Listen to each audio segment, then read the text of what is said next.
Bismillahirrahmanirrahim. Bahwa Nabi SAW suatu ketika mengutus sariyah. Sariyah itu pasukanku khusus, diutus secara senyap-senyap. Maka komandan pasukan khusus tersebut setiap kali salat, setelah membaca Al-Fatihah dan surat, atau sebelum ruku, selalu membacakan surat Al-Ikhlas. Para sahabat yang dipimpinnya merasa heran, agak heran, tidak seperti biasanya ini. Kok setiap mau ruku baca Al-Ikhlas dulu, baru ruku. Pulang mereka ceritakan kepada Nabi SAW. Nabi pun memanggil dia dan bertanya, kenapa kamu melakukan hal ini? Dia pun menjawab, aku cinta kepada surat Al-Ikhlas. Karena surat Al-Ikhlas isinya adalah intisari tauhid kepada Allah Jalla wa'ala. Maka Rasulullah pun menyatakan, maka Allah telah mencintaimu karena engkau mencintai Al-Ikhlas. Nah, kata sebagian orang, ya di sini menunjukkan bolehnya melakukan bid'ah selama hasanah. Tidak mengapa kita melakukan suatu ibadah walaupun tanpa petunjuk dari Al-Quran dan hadis, selama itu baik, tujuan kita baik dan tidak ada larangannya. Maka kata para ulama, ini amat keliru. Justru kalau kita memperhatikan konteks riwayat tersebut, justru riwayat tersebut menerangkan kepada kita prinsip bahwa tidak boleh melakukan suatu ibadah tanpa petunjuk dari Allah dan Rasulnya sebelumnya. Buktinya apa? Buktinya para sahabat mengingkarinya, ya kan? Merasa heran, ya. Oleh karenanya mereka laporkan kepada Nabi. Andai kata sudah berjalan di tengah-tengah mereka kaidah tidak mengapa melakukan suatu ibadah selama tujuannya baik dan tidak ada larangannya, mereka tidak perlu mengherani perkara tersebut dan melaporkannya kepada Nabi SAW. Jelas? Ini yang pertama.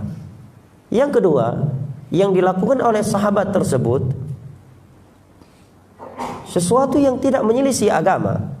Karena apa yang beliau lakukan masuk dalam keumuman firman Allah, faqra'u ma tayassara minal Qur'an. Apabila kalian telah membaca Al-Fatihah, maka bacalah apa yang mudah dari Al-Quran. Silahkan membaca surat apa saja. Dan Al-Ikhlas bagian dari Al-Quran. Ya. Yang ketiga, andai kata pun dikatakan beliau telah melakukan suatu ibadah sebelum mendapatkan anjuran sebelumnya dari Nabi SAW, kita katakan, tetapi kan setelah itu diketahui oleh Nabi, dibenarkan dan diikrarkan oleh beliau, maka sudah menjadi hadis, karena sudah ada ikrar dari Nabi SAW. Ya, jelas ikhwan. Dalil lain yang sering dibawakan dalam hal ini bahwa Utsman bin Affan radhiyallahu anhu mengumpulkan Al-Quran 30 juz dalam satu mushaf, dan itu belum pernah terjadi di masa Nabi SAW. Maka para ulama menjawab, apabila perbuatan Utsman ini dijadikan sebagai dalil bolehnya bid'ah, melakukan bid'ah hasanah, maka sungguh ini suatu yang amat keji terhadap Utsman bin Affan. Karena Utsman bin Affan adalah salah satu dari 4 khulafa ar-rasyidun. Amat jauh beliau dari sikap melakukan sesuatu yang baru dalam agama ini. Bahkan beliau menyatakan ketika mengumpulkan Al-Quran menjadi satu mushaf, beliau tidak merubah sesuatu apapun sebagaimana yang ada pada zamannya Rasulullah SAW. Yang kedua, bahwa yang dilakukan oleh Utsman bukanlah pembaharuan, tiada sesuatu yang baru yang beliau lakukan. Beliau hanya mengumpulkan Al-Quran yang ada di masa Nabi, 30 juz, tidak lebih dan tidak kurang, tiada penambahan dan tiada pengurangan. Yang ketiga, perbuatan beliau ini adalah bentuk, kata para ulama, bentuk perealisasian beliau terhadap firman Allah, inna alaina jam'ahu wa qur'anah. Ya. Sesungguhnya kami akan mengumpulkan Al-Quran ini dan bacaannya kami akan menjaganya. Ya.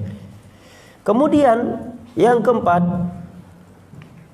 Utsman bin Affan radhiyallahu anhu ketika melakukan hal itu, beliau sebagai khulafa ar-rasyidun yang telah dikatakan oleh Nabi mereka mendapatkan petunjuk dan bimbingan dari Allah dan kita diperintahkan untuk mengikuti sunnah mereka.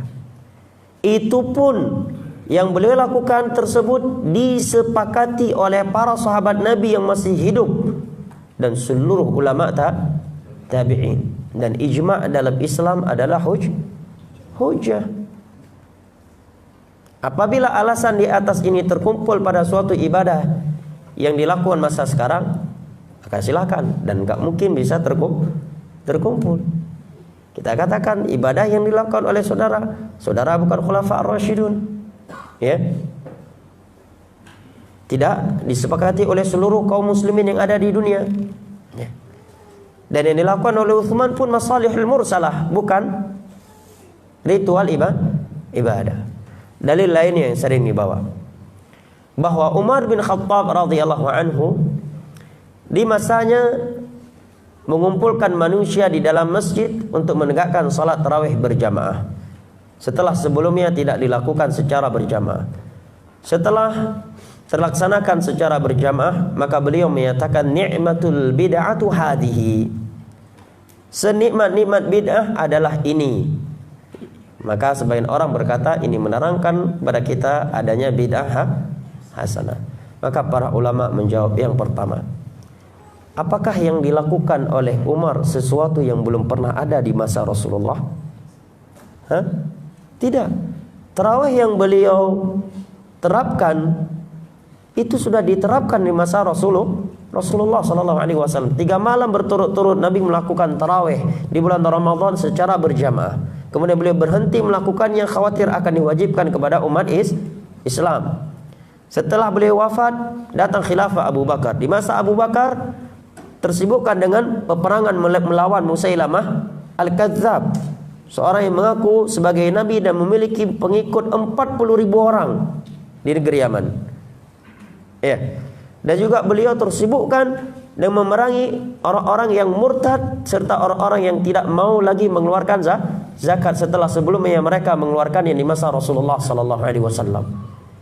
Datang masa Umar, kekhawatiran tadi telah tiada karena masa wahyu telah selesai. Maka beliau pun kumpulkan, ya, kaum muslimin agar melakukan salat tarawih secara berjamaah dipimpin oleh seorang imam. Tidak setiap mereka melakukannya sendiri-sendiri dalam masjid sehingga membuat perpecahan. Setelah itu terlaksanakan, maka beliau menyatakan nikmatul bid'atu hadhihi. Dengan ini dapat dipahami bahwa ini maksud oleh Umar dengan kalimat bid'ah di sini adalah bid'ah secara etimologi, suatu yang baru. Artinya terjaga setiap malam seperti ini. Bukan berarti sesuatu yang tidak pernah ada kemudian diadakan.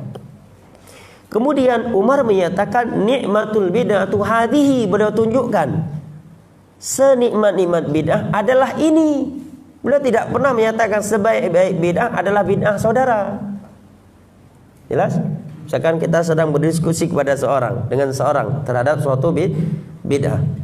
Umar menyatakan senikmat-nikmat bid'ah adalah ini. Beliau tunjukkan tarawih berjamaah. Beliau tidak menunjukkan senikmat-nikmat bid'ah adalah merayakan hari ini, melakukan ibadah ini dan itu. Jelas?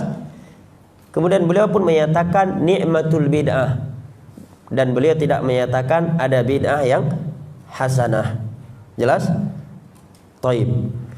Ini beberapa syubhat yang sering disampaikan oleh sebagian orang untuk membenarkan bid'ah hasanah, atau ingin menyatakan adanya bid'ah hasanah.